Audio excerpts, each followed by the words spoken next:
Saravá, queridos irmãos de fé, sejam bem-vindos ao nosso canal. Saravá o meu congá, saravá o seu congá.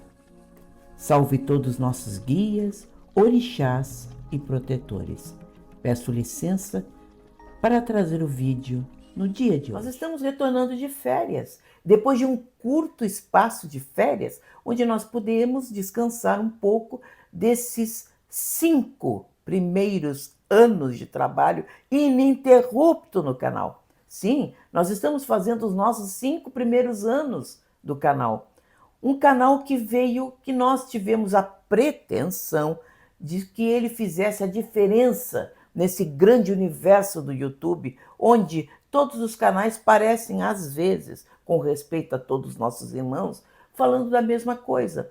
Um canal que não só tivesse a pretensão de falar das raízes africanas da Umbanda, que é riquíssima, com certeza, não há dúvida, mas que também mostrasse esse universo multicultural, multirracial, que de fato a Umbanda é, sem preconceito, falando de catolicismo, falando de espiritismo, falando de ciência, falando de africanismo também, como nós acabamos de dizer, enfim, e também muito xamanismo, muitas ervas, explicando esse universo riquíssimo das ervas dentro da Umbanda, que é o principal edé, o principal sangue dentro da Umbanda, que é o sangue vegetal, que faz parte dos nossos trabalhos e que muitas vezes nos falta esse conhecimento. Porque nós, particularmente, quando começamos, não há como o dirigente sentado do nosso lado pegar a nossa mão e ficar explicando para nós durante horas sobre determinados pontos. Nós entramos como todo mundo dentro de um terreiro e já saímos largando, trabalhando, incorporando. E todo esse conhecimento nós fomos adquirindo com muito tempo, com muita pesquisa, com muita dificuldade. Mas nós quisemos encurtar esse tempo para você. Nós quisemos trazer essas dicas preciosas, tanto da teoria da Umbanda, que muita gente não conhece, não tem a menor ideia, e por isso às vezes acredita em fake news dentro da Umbanda, muitas fakes dentro da Umbanda, e também esse universo prático, que só um dirigente muitas vezes sabe do dia a dia, de os problemas, as dificuldades que ocorrem dentro de um terreiro. Então, dentro disso, nós quisemos trazer este conteúdo para você diferenciado, este conteúdo precioso, esse conteúdo que mostrasse, não apenas deu dizer alguma coisa aqui, qualquer, para vocês, e não dizer da onde nós tiramos, da onde, o porquê que as coisas são assim. Então sempre amarramos uma afirmativa com um fato, com um exemplo prático para vocês, para que vocês possam realmente compreender Umbanda num outro nível, num novo nível, que é o que nós achamos que ela merece nos tempos de hoje ter. Bem, essa semana, dentro das redes sociais, vocês devem ter visto, o assunto é ovos, todo mundo falando de ovos. E um amigo nosso, muito jocosamente, muito alegremente, chegou até nós e disse assim: por que você não faz, Miriam, um vídeo falando de ovos dentro da Umbanda? E nós paramos para pensar e dissemos assim: mas não é que é? Não é que é verdade? Nós podemos fazer um conteúdo extraordinário falando de ovos dentro do universo magístico da Umbanda. E não apenas sobre a ótica africana, que é o que mais nós encontramos aqui no YouTube, mas trazendo outras óticas. Você também não tem curiosidade de saber como é que o povo cigano, o povo romani, trata o assunto ovos em seu universo incrível de magia? Hã?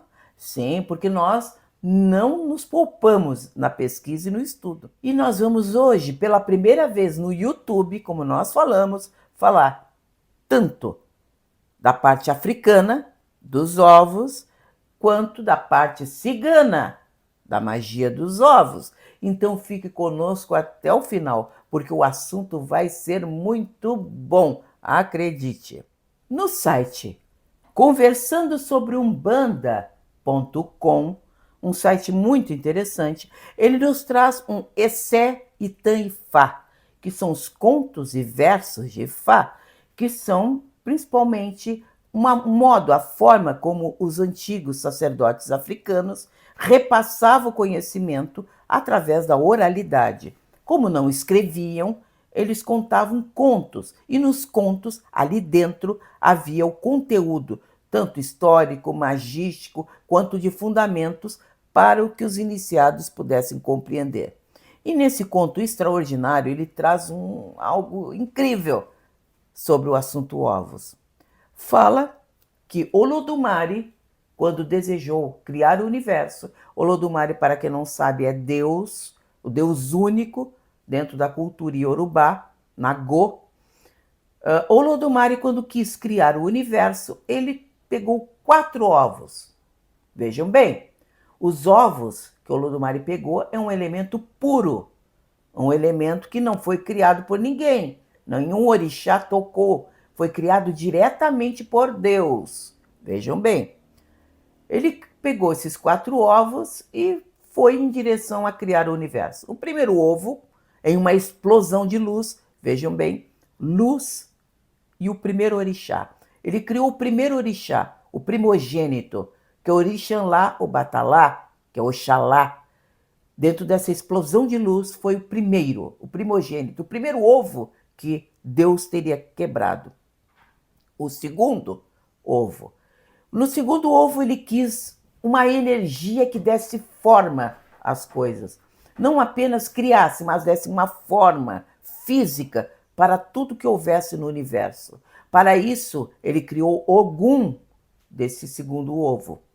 Vejam bem, não necessariamente as histórias que você já conhece de Ogum. Esse é um Essé Itanifá. O segundo ovo foi criado Ogum, que tem por função ser o grande ferreiro dos orixás, aquele que modela os metais, portanto ele dá forma às coisas. Foi dado a Ogum essa responsabilidade. No terceiro ovo, ele quis dar a matéria que nós conhecemos, a matéria-prima que desse, enfim, origem a todas as coisas. Obaluayê foi o terceiro orixá a ser criado do terceiro ovo de Deus.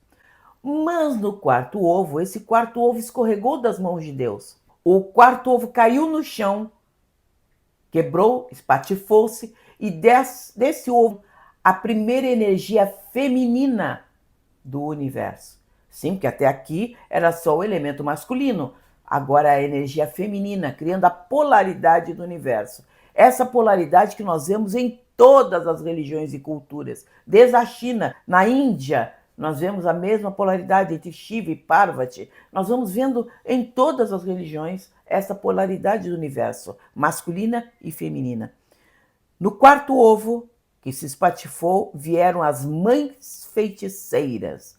Todas as mães feiticeiras foram formadas do quarto ovo. Lembrando que a grande rainha, a grande orixá que governa as mães feiticeiras é Oxum. Assim, os ovos estariam principalmente nas mãos ou de Oxalá, o elemento masculino da criação, quanto feminino, através das mães feiticeiras, no caso Oxum. E quando nós oferecemos ovos para Oxalá, principalmente Oxalá, o mais antigo, o mais velho dos Oxalás, quanto para Oxum, nós oferecemos ovos, nós não entendemos essa origem do universo. Nós estamos recriando essa energia primeira do universo, explicando também, isso que é o mais importante, o ovo, dentro da magia, ele contém o universo inteiro dentro de si. A energia de um ovo, de um simples, modesto ovo, é uma das formas de energia mais potentes que existem dentro do nosso plano físico e magístico também. E as pessoas costumam desprezar os ovos, só valorizando outros tipos de sangue animal, sem considerar que o ovo também é um sangue animal e que também pode ser usado nos nossos trabalhos e que também pode substituir outros, como o próprio achorô, a própria amenga, o próprio sangue que é extraído dos animais, ali, naquele simples, modesto e pequeno ovo. Mas as pessoas insistem que só existe um tipo de sangue. E muitas vezes eu discuti com pessoas dentro do nosso terreiro, que nunca aceitaram isso. Só aceitavam com todo respeito, me perdoe usar essa linguagem, mas se não torcer o pescoço de uma ave ou matar um quatro-pé, você não tem capacidade de agir magisticamente dentro da Umbanda, sem entender que há outros modos, outras formas, outros elementos que podem substituir o sangue animal, o sangue extraído diretamente dos animais. Eu não estou dizendo para você que você tem que fazer assim, de modo algum. Mas nós estamos tentando dizer que há outros modos de fazer a mesma coisa, com igual poder, com igual energia. O que acontece é que as pessoas teimam em aprender porque é muito mais fácil aprender apenas a cor da plumagem de uma ave, o sexo que pertence àquela ave, para dedicar aos guias, aos orixás dentro da Umbanda, sem considerar que o universo das ervas, com os milhares de nomes, que o universo desses elementos magísticos, que poderiam perfeitamente substituir, e vai exigir bem mais estudo. E as pessoas, às vezes, talvez por preguiça, eu creio, não queiram aprender essas coisas. Fazer o quê? Nós estamos aqui tentando trazer estes elementos para você.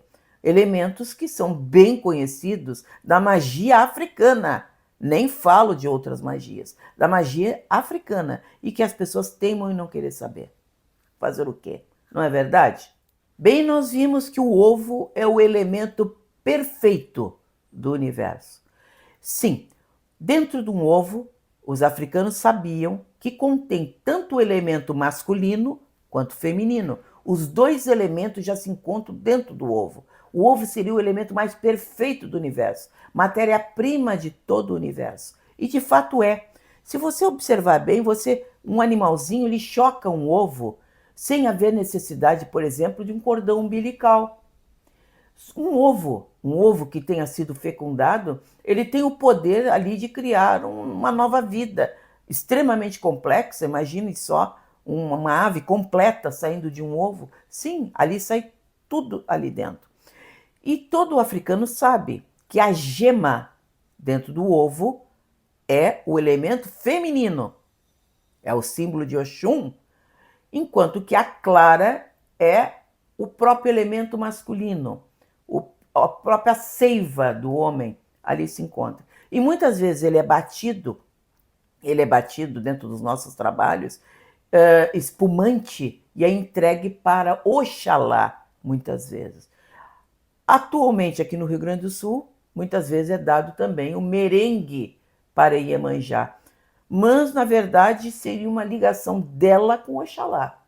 Esse parentesco espiritual dessas energias que são tão afins dentro da religiosidade de Iemanjá com Oxalá. Muitas vezes querendo representar através do merengue a espuma do mar. Mas, na verdade, a espuma do mar representa Oxalá. Então, todos esses elementos brancos, esses elementos espumantes, esses elementos que lembram a clara de ovo batida, lembram muito Oxalá. Lembra essa energia primeva. Inclusive a seiva, o próprio sangue do caracol é de Oxalá também. Então, toda essa essência branca, espumante, pertence a Oxalá. E o ovo, eu falei da gema? Ah, falei sim, falei há pouquinho da gema. Um dos modos de nós entregarmos gemas para Oxum é através do nosso querido e tradicional quindim, que nós entregamos para Oxum. E muitos pensam assim, Oxum gosta de docinho. O quindim é o docinho mais gostosinho que nós temos aqui dentro do Brasil. Aí conta um monte de histórias sobre a história do quindim. Mas, na verdade, é uma forma de nós entregarmos a Oxum a gema em oferenda aos trabalhos. E o ovo, gente, o ovo é considerado dentro do candomblé algo assim, vamos dizer, presente em quase todos os trabalhos. Um ovo entregue cru num altar, num congá, ele tem por norma apaziguar as energias, acalmar as energias, reequilibrar as energias. O ovo dentro da magia africana, ele quebra feitiços. Sim, ele quebra e reequilibra. Se você fizer alguns trabalhos para alguma pessoa que esteja profundamente perturbada com ovos, essa pessoa vai reencontrar o seu equilíbrio. Isso que eu estou dizendo está dentro da internet, vocês podem pesquisar. Já foi explicado por dezenas de zeladores de santo do candomblé, esse tipo de coisa. Inclusive, eu recomendo que vocês pesquisem mais sobre ovos dentro do candomblé, para que vocês compreendam a riqueza que é esse elemento e que nós desprezamos dentro da magia da Umbanda, achando que só usando meia dúzia de coisas é que você consegue lidar com a espiritualidade, e que não é verdade. Então eu posso afirmar também que o ovo não está presente apenas na religiosidade africana, mas o ovo primordial, ele está presente em todas as religiões. Nós vamos encontrar o ovo primordial, o ovo primeiro, sendo citado na mitologia, por exemplo, egípcia. O ovo primordial na mitologia de Heliópolis, a mais antiga, ele é o princípio do universo. O próprio africano, quando fala do montículo primordial de Exu, que foi a primeira forma condensada de matéria que surgiu nesse grande oceano que Olodumare teria criado, de energias, na verdade seria uma forma de ovo surgindo do nada, do oceano primordial. E por que o ovo? Vocês se perguntam. O ovo, na verdade, se vocês observarem, observe a forma dos planetas. Observem, olhem para cima e observem a forma dos mundos, do próprio Sol, de todo esse universo de estrelas que nós temos. Sempre é uma forma circular, uma forma de ovo, não é verdade? Na verdade, o africano, inspirado pela espiritualidade, com certeza, porque só assim, para explicar uma coisa assim, ele via a condensação, sim, a condensação da matéria, porque no universo, você sabe, primeiro existe a poeira, né, dentro do universo, e a poeira vai se condensando e formando os mundos, ela vai coagulando, na verdade, criando os mundos. E o africano, com uma sabedoria que somente a espiritualidade poderia dar a ele para inspirá-lo a dizer tal coisa, ele fala que o universo todo começou com um ovo. Ou seja, a matéria se condensou. A semelhança dos estudos mais recentes da ciência, que estão aí para qualquer um conhecer, o africano já falava. Vamos falar um pouco mais de ovos para você.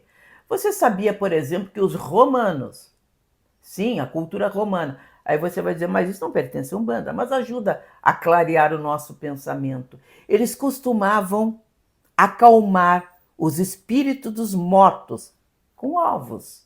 Ah, sim, eles atiravam ovos para trás, geralmente, nas festividades dedicadas aos mortos, que era um modo de acalmar, aplacar a ira dos espíritos perturbados e perturbadores. Você veja só, quanta coisa a gente pode fazer com o ovo, não é verdade? Observando as outras culturas, a magia de outras culturas. E fechando também a natural, é claro, com a cultura africana, como nós acabamos de explicar. É costume, é conhecido, esse feitiço está dentro da internet, disponível para qualquer um, que quando você se encontra muito perturbado, diante de muita energia negativa, passe um ovo com a casca, um ovo cru no corpo, e depois jogue para o meio da rua. Ali, toda a energia negativa iria.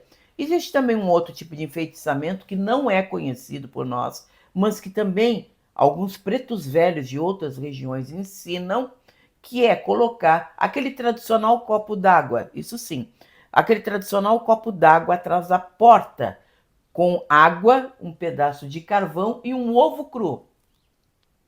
Enquanto o ovo estivesse afundado, ok, ele está trabalhando. Quando o ovo flutua, está na hora de trocar e renovar aquela energia. Também é uma das formas de oferecer uma energia para a troca de outra, que é tão comum dentro da nossa religiosidade, que é troca de energias. É você dar uma energia para que ela se converta em outra, transforme ou até anule determinadas energias. Agora nós vamos passar para a magia cigana. Vocês não estão curiosos? Tem coisas incríveis para contar para vocês. E como sempre eu procuro em fontes confiáveis. Eu estou aqui, é um livro que eu nunca me separo dele e recomendo que você tenha também, que é Magia Cigana, de Charles Godfrey Leland. Este livro aqui, Encantamentos, Ervas Mágicas e Adivinhação. Esse livro aqui. Por que eu recomendo esse livro? Porque ele não é mais aquele do mesmo, que só ensina feiticinhos e aquele tipo de livro muito raso. Não é. Charles Godfrey Leland foi alguém que viveu 30 anos morando praticamente dentro das tribos do povo cigano, na Europa, especialmente na Inglaterra, onde ele viveu. E ele se tornou o primeiro presidente da sociedade cigana dessa região. Mas é um livro profundo, um livro que estuda as relações e estuda principalmente a magia feita pelo povo cigano. Então, para quem quer realmente conhecer magia cigana, magia romani, como ela de fato é, sem fantasia, sem inspiração não sei de quem, você consulte esse livro, porque esse livro é uma fonte segura e certa para que se possa ter. Uma das coisas que eu posso contar para vocês, que o ovo, esse elemento tão comum nas magias como nós citamos, também era usado e muito pelo povo cigano, pelo povo romani. Ter, por exemplo, um ovo pendurado dentro de casa era sinal de boa sorte, era trazer boa sorte, trazer luz para dentro de casa, trazer boas energias. O ovo, antigamente, eu recordo, muito antigamente, era comum, pelo menos eu via na minha família, usar cascas de ovos. Havia, por exemplo, uma casca de um ovo de avestruz dentro da nossa casa, que com certeza foi recomendado por alguém muito especial, que nunca me contaram, mas com certeza alguém recomendou, que traria muita sorte, muita alegria, muita fartura, muita prosperidade, que é isto que o ovo traz nos enfeitiçamentos dentro de casa. Aí eu falei em casca. Sim, a casca também do ovo. Ela é muito importante. Não é só o conteúdo interior. A casca ela pode ser triturada e transformada em pó. E por isso ser um elemento de grande axé, de grande energia dentro da magia. E o povo cigano conhecia muito bem. Quando uma casa estava perturbada, por exemplo, eles esmagavam a casca do ovo, convertiam em pó e espalhavam em torno da casa, para fazer um fechamento dentro da casa, para não entrar energias. O povo cigano, na verdade, pare um pouco para pensar. O povo cigano é um povo nômade, correto? Ele saiu da Índia, que é a origem considerada certa do povo cigano hoje em dia. Ele saiu da Índia já trazendo a magia da Índia, do Oriente, com ele. Mas à medida que ele era nômade, ele foi passando por todos os países, por todas as regiões, e aprendendo e recolhendo a magia desses povos. E o ovo também era muito conhecido na Europa, isso no final do século XIX, que é o período onde foi escrito o livro do Leland. Ele conta, por exemplo, que era comum, antes de você construir uma casa na Europa, você enterrava um ovo no alicerce, porque aquele ovo iria, com certeza, quebrar qualquer tipo de magia, qualquer tipo de influenciação inferior que pudesse haver na região a partir de então. É sabido, por exemplo, o próprio livro do Leland conta que em obras, em reformas, principalmente na região da Alemanha, do Tirol, enfim, aquela região do norte ali da Europa, encontravam, às vezes, no meio do alicerce, ovos enterrados no alicerce das casas. Por quê? Porque o ovo realmente quebraria esse tipo de enfeitiçamento. E o cigano conhece esse tipo de magia. Ele espalha esse tipo de magia bem conhecida. Pois é. O cigano conhece a leitura com a clara do ovo. Ali vendo os desenhos que se formam e naturalmente inspirado pela espiritualidade dizer ou adivinhar. Então toda essa magia cigana com ovos também. Inclusive na Europa também, vejam você que coisa curiosa, isso perdurou muito tempo. Não só no norte da Europa, falou até na Escócia, com esse tipo de conhecimento, esse tipo de superstição. Você come um ovo e você não bota a casca fora inteira. Você tem que quebrar a casca do ovo. Porque eles acreditavam, vejam só você, que as feiticeiras costumavam pegar aquela metade da casca do ovo ainda inteira e usavam ela de navio. Faziam aquele ovo, aquela casca do ovo crescer nas madrugadas, enfim, crescer de forma magística. Aquela casca se transforma num barco e elas andam de um lado ao outro fazendo as suas feitiçarias, os seus enfeitiçamentos, as suas travessuras. Então, assim, eles pensavam desse modo que deveriam esmagar a casca do ovo para que as bruxas não colocassem a mão. Inclusive, conta-se também uma história muito interessante, que alguém teria deixado a casca do ovo inteira. A bruxa pegou, usou naturalmente, e quando aquela pessoa precisou mais adiante de uma ajuda, a bruxa ajudou ela justamente porque ela tinha deixado a casca do ovo inteira.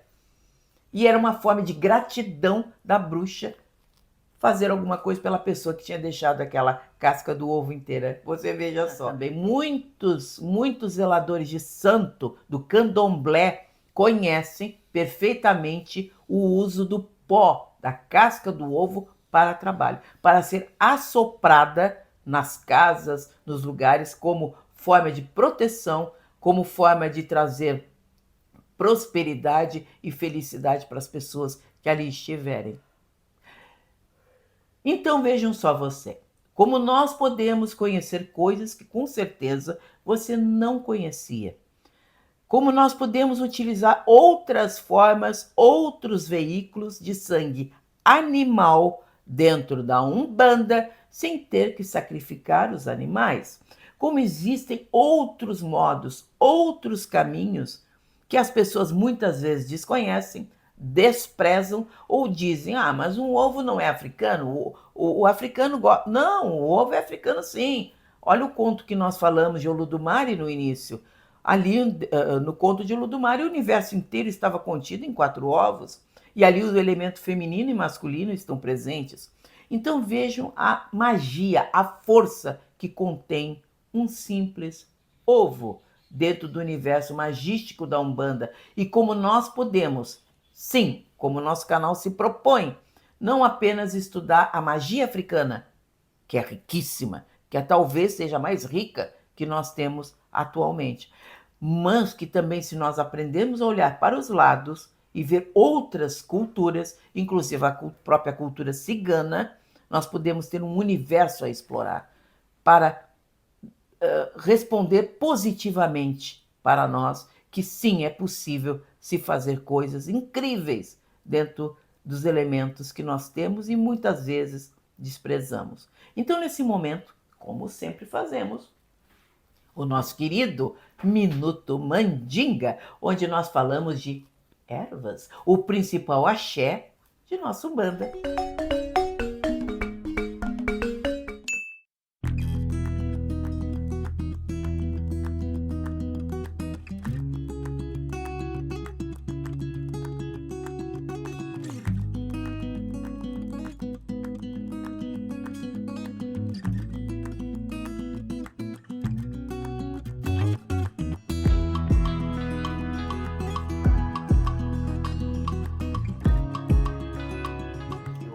Então sejam sempre bem-vindos e que sempre nós possamos trazer um conteúdo incrível para você, diferenciado, maravilhoso, para que você engrandeça e compreenda melhor a Umbanda que você faz aí do seu lado. Então, até lá!